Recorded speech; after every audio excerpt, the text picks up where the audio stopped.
everybody? Today we're going to talk about one of my favorite topics, low-grade baseball cards. Yes, I'm going to give you guys some perfect examples of some low-grade baseball cards on the cheap. But now, these cards weren't necessarily on the cheap, but the best bang for your buck for a card that looks pretty sweet that's lower grade, if you know what I mean. Now, this means that we are going to open up a binder. The 1956 Topps binder. Yes, I'm slowly chipping that away, guys. In fact, I have a 56 Topps update for you guys, but I'm kind of just waiting for a card or two to come in to show you guys that. But with these two cards, it puts me at 310 cards total, okay? And I believe that's 91% of the set. Wow. We're talking about two major key cards in this set, okay? Now, things are getting a little interesting over here, if you know what I mean, for the 56 Topps set. Wow, crazy. Slowly but surely. Wow. So hopefully by the end of this year, I should have that complete. Hopefully. We're kind of crossing our fingers. But going back to the low-grade baseball cards. Okay, now, I bought two cards that were graded. They were graded a PSA 1 and an SGC 1. Okay. Very, very, very nice eye appeal, guys. Now, I'm always telling you guys, buy the card and not the grade. Now, I am going to crack out one of these cards out of these cases. In fact, both these cards, I'm cracking them out of these cases because I'm going to share with you guys one of the cards that I already had graded. And I'm going to kind of compare the one that I bought that was an SGC 1 compared to the SGC 2 that I have. And they don't look much different, you know. I'm not gonna lie over here. They look kind of similar, but we're cracking one out of his case so we can enter into the binder, and then the PSA. You know, I don't have a second one out of it, but we are gonna crack that out of his case. As you all know, I do not send cards to get graded. I feel like that's a waste of money. Why not just buy it already graded? Buy one that's a lower grade with nice eye appeal. You know, that makes sense to me rather than risking losing my card in the mail, paying for the insurance, and then, you know, being disappointed with the grade. I don't really care. That doesn't affect me at all, like zero whatsoever. So I'm a collector, and I'll buy them low grade, high grade. I don't really care. I just won't send any cards to get graded because I like as much money as I can have to buy more baseball cards, and that's kind of how I do things. To each their own. For you guys who are sending out cards to get graded, there's nothing wrong with that. I'm just saying that's what I do. I don't do that. It just does not make sense to me, if that makes sense.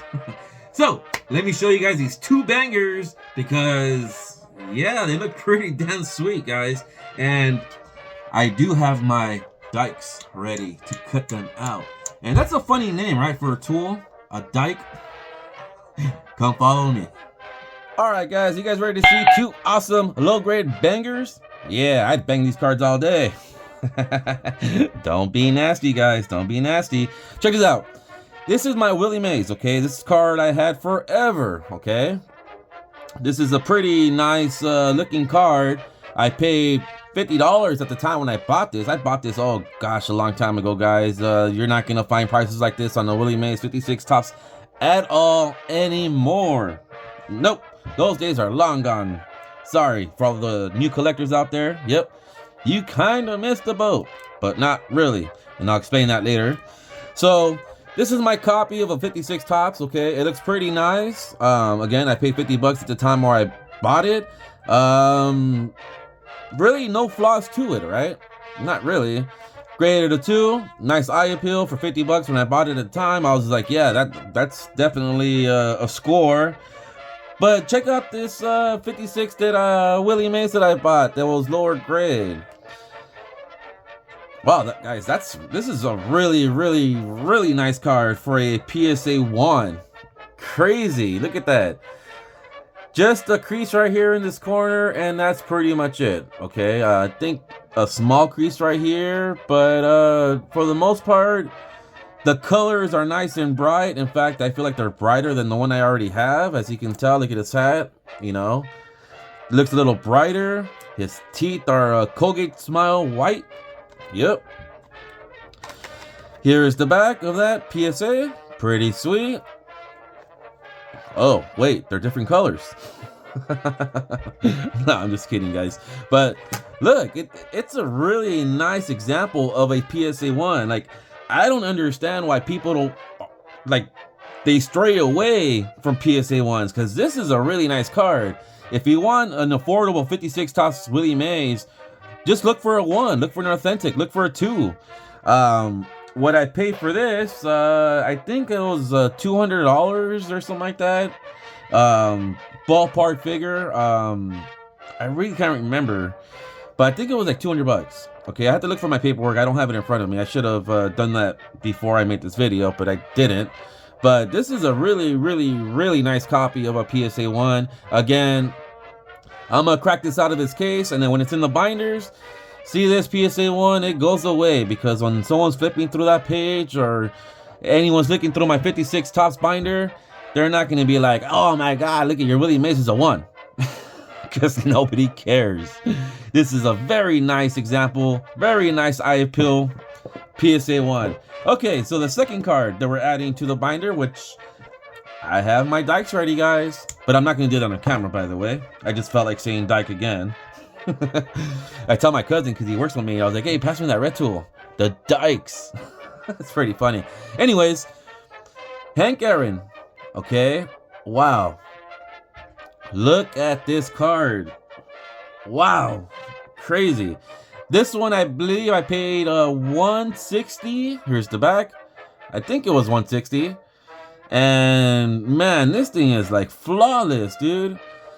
The only thing I see is you know, Hank Aaron getting into like a little rumble over here, you know, with his little eye right there, you know. He's probably got some joint, drinking some beer, and you know, getting into a little rumble up in the alley. Makes him look like a little badass. I'm not gonna lie, you know, Hank Aaron looks tough in this card because of that little paper loss. I believe that's the reason why this got a 1. I don't see anything other than that. A very small minor crease, maybe, that caused it a 1. I'm thinking it's the eyebrow, you know, the left eye, TLC. Here's the back again. Again, a very, very nice card to me. You know, I love buying low grade cards because when I crack these out of these cases, again, you know, it's very hard to tell that these things were graded a 1. And, you know, it's not my money being wasted, so who cares? Right? Who cares?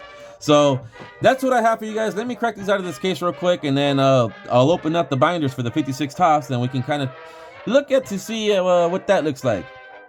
All right, guys, so it's official. There's 2 less graded cards, one of Hank Aaron and one of Willie Mays, and we can just toss these because no one cares about that. But check this out, guys. These are the cards out of its case. Again, they present themselves very, very well. Here's the Willie Mays. Wow, crazy.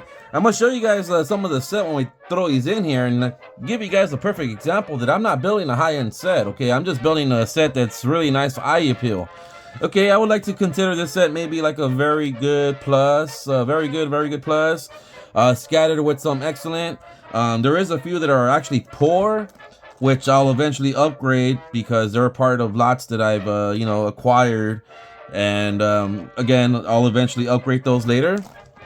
But for the most part, they're pretty much nice eye appeal. Like, check out my Jackie Robinson, guys. Okay, at the time when I bought this, I paid $100, okay? Very nice bright colors, sharp corners, but there's a crease like right there, okay, right by his eye and like right there.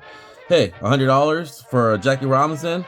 You're not gonna find that anymore, guys. Those days are long gone. But when I came across that one, I just pulled the trigger because $100 for a Jackie Robinson, I knew they were slowly climbing in prices. And this kind of goes back to what I'm saying is, like, for those of you guys who are new to vintage, you kind of missed the boat. Yes and no. I'll tell you guys something, because the Jackie Robinson is a very, very perfect example, okay? I bought a Jackie Robinson card once for $25. It was a 56 Topps, okay?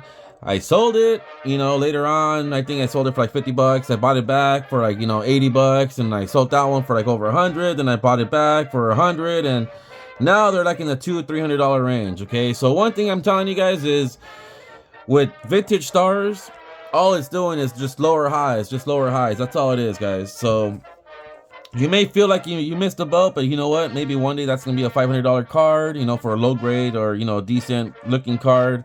who knows, maybe it might be $1,000 card. So if you buy it today, maybe in 5 years, it'll be considered a really good deal. Again, I once paid $25 for a Jackie Robinson. So that's what I mean by, y'all didn't really miss the boat. I was just kind of, kidding with you guys. But check this out. This Hank Aaron with the Jackie Robinson, like, it goes perfect. Like, you can't even tell, like, this is a poor graded 1 Hank Aaron.